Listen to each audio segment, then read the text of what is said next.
another episode of Family Life with Florence. Thank you so much for always joining me on this talk show. Now, we had a series that was last week. We ended it last week. We looked at physical maturity and marriage, spiritual maturity and marriage, financial maturity and marriage, and emotional maturity and marriage. That is the maturities that you need to attain, before you consider marriage, so that you can have a smooth sailing in your marriage. Now, today we are moving on to another topic, and that is your peculiar marriage. What does it mean when we say something is peculiar? It means that that thing is different, from the usual. It's unique. It has its own particular characteristics and all that. So that is the meaning of peculiar. Now, marriage is a union between a man and a woman coming together, deciding to live together till death do them part, right? So that is marriage. Now, one thing I want you to know is that every marriage is different. As much as there are so many marriages in life, where you have a lot of marriages around you, in different countries of the world and things like that, no two marriages are the same. Do you understand? Every marriage is unique. Every marriage is different from, each other. Now, why do we say that no two marriages are the same?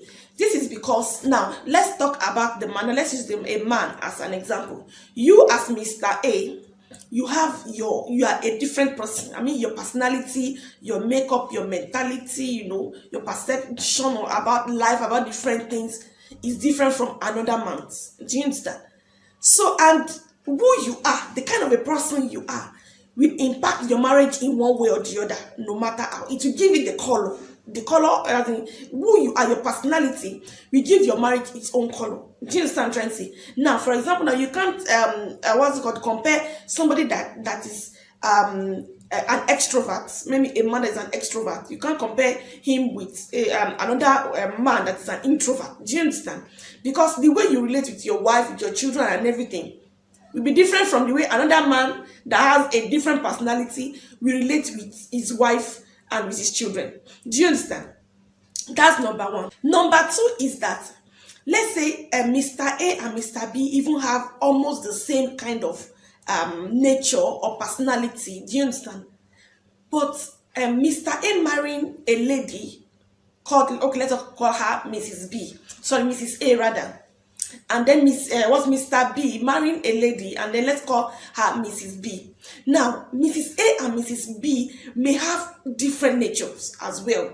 Do you understand? Their personalities, the way they react to things, the way they handle issues and things like that may be different. Even twins, if you have ever lived with twins before and things like that, you will know that as much as they were born on the same day by the same parents and everything, they don't usually have the same nature and things like that. They will have their own differences and things like that.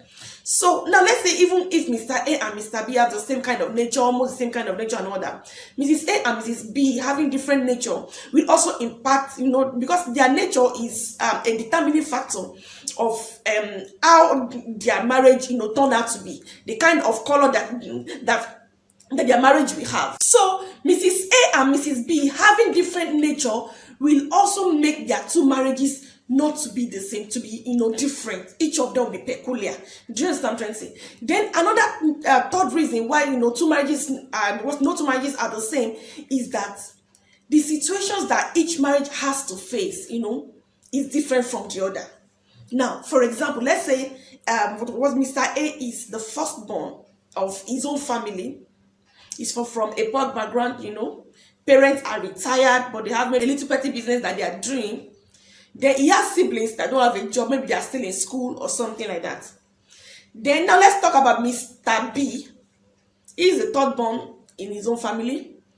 He's from a very rich background. The parents are still working with multinational companies and all. All his siblings are working. They're all well placed and all. Now, Mrs. A is a banker. And Mrs. B is a very good distributor of a particular big beverage company. Do you understand? She's a very big distributor, to them and all that. Now, as much as the two people in the two marriages are doing well and all that, the life situations that they both have to face, are different. And those situations also will have their own impact on their marriage. Do you understand? So, That is why you mustn't, compare your marriage, or, things happening in your marriage, situations that you have to handle in your marriage, different results in your marriage. You can't compare it with another person's marriage. Your marriage is peculiar. It's unique in its own, way. Do you understand? It's unique. And you have to nurture it as such. So you should know the kind of situation you are in, the kind of marriage you have, the peculiarities of your own marriage, and know how you can, by God's wisdom, handle different things, different situations. Now, another aspect to it is comparing your marriage with your parents' marriage. I think this is quite common with newlyweds. Now, this is a very dangerous thing to do. Please don't do it. If you're already doing it, please stop it. And if you're single here, please determine that you won't do it, because the temptation may come. But please don't do it. You know what? Let's do some analysis together. By the time you were born, let's say your parents, were blessed with the fruit of the womb, quickly, immediately they got married, God blessed them with the fruit of the womb and all that. Your mom got pregnant immediately and you're the firstborn. Now, it shows that by the time you were 1 year old, their marriage was already 2 years old. So meaning that your marriage is about a year older than you, right? Now, a child, is already mature as at age 5, because by age 5, a child knows, everything about his environment, the marriage, the relationship in between the dad and the mom and things like that. At least he can still, each of us can still remember some things that happened when we're at age 5 and things like that. So let's say from age 5, a child is mature enough to know everything going on and things like that. Now, by the time you were age 5, your parents' marriage was 6 years old then. By the time you're 6 years in marriage, trust me, you'll have made a lot of adjustment, provided the two people, are committed to make their marriage work, okay? By the time you're 6 years in marriage, you'll have become a better wife and a better husband, all things being equal. Trust me. You'll have worked on yourself, worked on each other, worked on your marriage, adjusted a lot of things, so that the two of you, can be having a better marriage day by day and things like that. So you didn't really see your parents' marriage when they were just 2 months old in marriage, 6 months old in marriage, 1 year old in marriage and all that. So you can't actually compare your marriage with your parents' marriage. You can't, because this is quite, like I said earlier, it's quite common with newlyweds, because the temptation will come. You start comparing your husband with your dad, start comparing your wife with your mom and things like that. Please don't do it. It's a very, very dangerous thing. Instead, do you know what? If your parents have a very good marriage, an emulatable marriage, a very enviable marriage and all that, instead of comparing your marriage with their marriage, make their marriage a goal that you want to attain. Do you understand? Make it a role model, an example, a goal that the two of you, should come together to achieve, to attain. Do you understand? Don't expect their marriage to be, don't expect your own marriage to be like their marriage. No. Do you understand? Because you're just, it's just a big error. You're just deceiving yourself. Because for them to have that kind of marriage that you really envy, that you're really happy about, you're looking at a product of several years of investment. Do you understand? Several years of labor of forgiveness, labor of forbearance, labor of patience, labor of sacrifices, labor of love, and different things like that. So that great marriage, remember, that great marriage that you are looking at didn't just, come up in 1 month after wedding or something. No, they have invested a lot into that marriage. I mean, a lot. If you have anyone that's already maybe 50 years in marriage, 30 years in marriage or something, and they'll be very sincere with you and they have a great marriage, ask them. They will tell you a lot of labor that have gone behind the scene that a lot of people are not aware about. Do you understand? So now you're not expecting your own marriage, your own 2 months old marriage, or your own 1 year old marriage to be like your parents' marriage that they're already 40 years in marriage. Excuse me, sir. This is a big error. Do you understand? This is a subtle thing that can destroy marriages if they are not careful. People are not careful.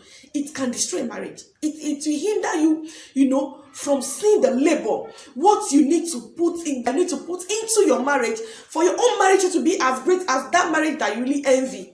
It will deny you of it, because you're already comparing a 30 years labor, a 30 years result with your own 2 months old marriage, with your own 2 years old marriage. Instead, make that marriage a goal that you are looking for to achieve A goal that there's a kind of mind that you want your own marriage to also be like that in some years to come as you put in the work. Maybe it won't take you the many years that it has taken them. Do you understand? Because you are, towing their part and everything. But don't expect that marriage to be like your own marriage to be like that. No. It's a big error. Now, the illustration I was giving you the other time is for somebody that is the first born, right? Now, for example, let's say you are the fourth born or the third born. Let's say you're the third born. And your firstborn is about 6 years older than you. Meaning that by the time you were 5 years old, he was 11 years old, right? Meaning that your parents' marriage was 12 years old at that time. Do you understand? So by the time you were meeting your parents' marriage, they were already 12 years in marriage. Excuse me, sir. By the time you are 12 years in marriage, in fact, you already have a PhD in the school of marriage. In fact, you can train the new people that are just getting married in how to, handle marriage, how to go about their marriage and things like that. By the time you are 12 years, I mean good 12 years in marriage. So by the time you are just meeting your parents' marriage, just know, okay, this is marriage, this is daddy, this is mommy and everything, how they are relating, how they are treating each other.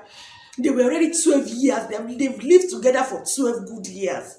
Do you understand? They have understood each other, they have known each other's weaknesses, each other's likes and dislikes, how to handle each other, how to relate with each other, that the other person will not be annoyed or something, how to care for each other. They have, grown in their heart, they now have a mature heart, to handle marriage, to handle each other, and then different situations and circumstances.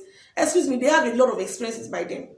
And that is when you are even 5 years old. Now, not even now that you are maybe 28 or 25 or 30 or something. So, excuse me, sir.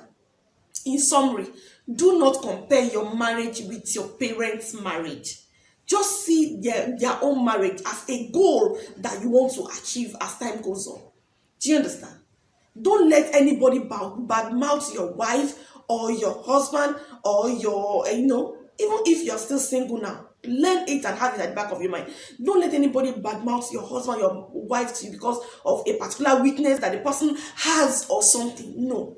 Instead, if there's a particular weakness in your wife truly or your husband truly, see it as a project that you are called to work on together. Do you understand? For that your wife or for that your husband to become a better person. Do you understand what I'm trying to say? So do not, compare your marriage with another person's marriage. It's a big error to commit. Even if you have discovered some things in your spouse, that seems, not changing. You have, tried and the person is not changing or something. It may just be the person's weakness that you have to, accept and tolerate. Trust me, you can tolerate it. It's all about mindset. If you are determined to tolerate the things that you can't change, because trust me, there'll be some things, that are not too good in your spouse that you will complain, you try and work on it and everything, and the person won't still change. You will pray, the person may not still change.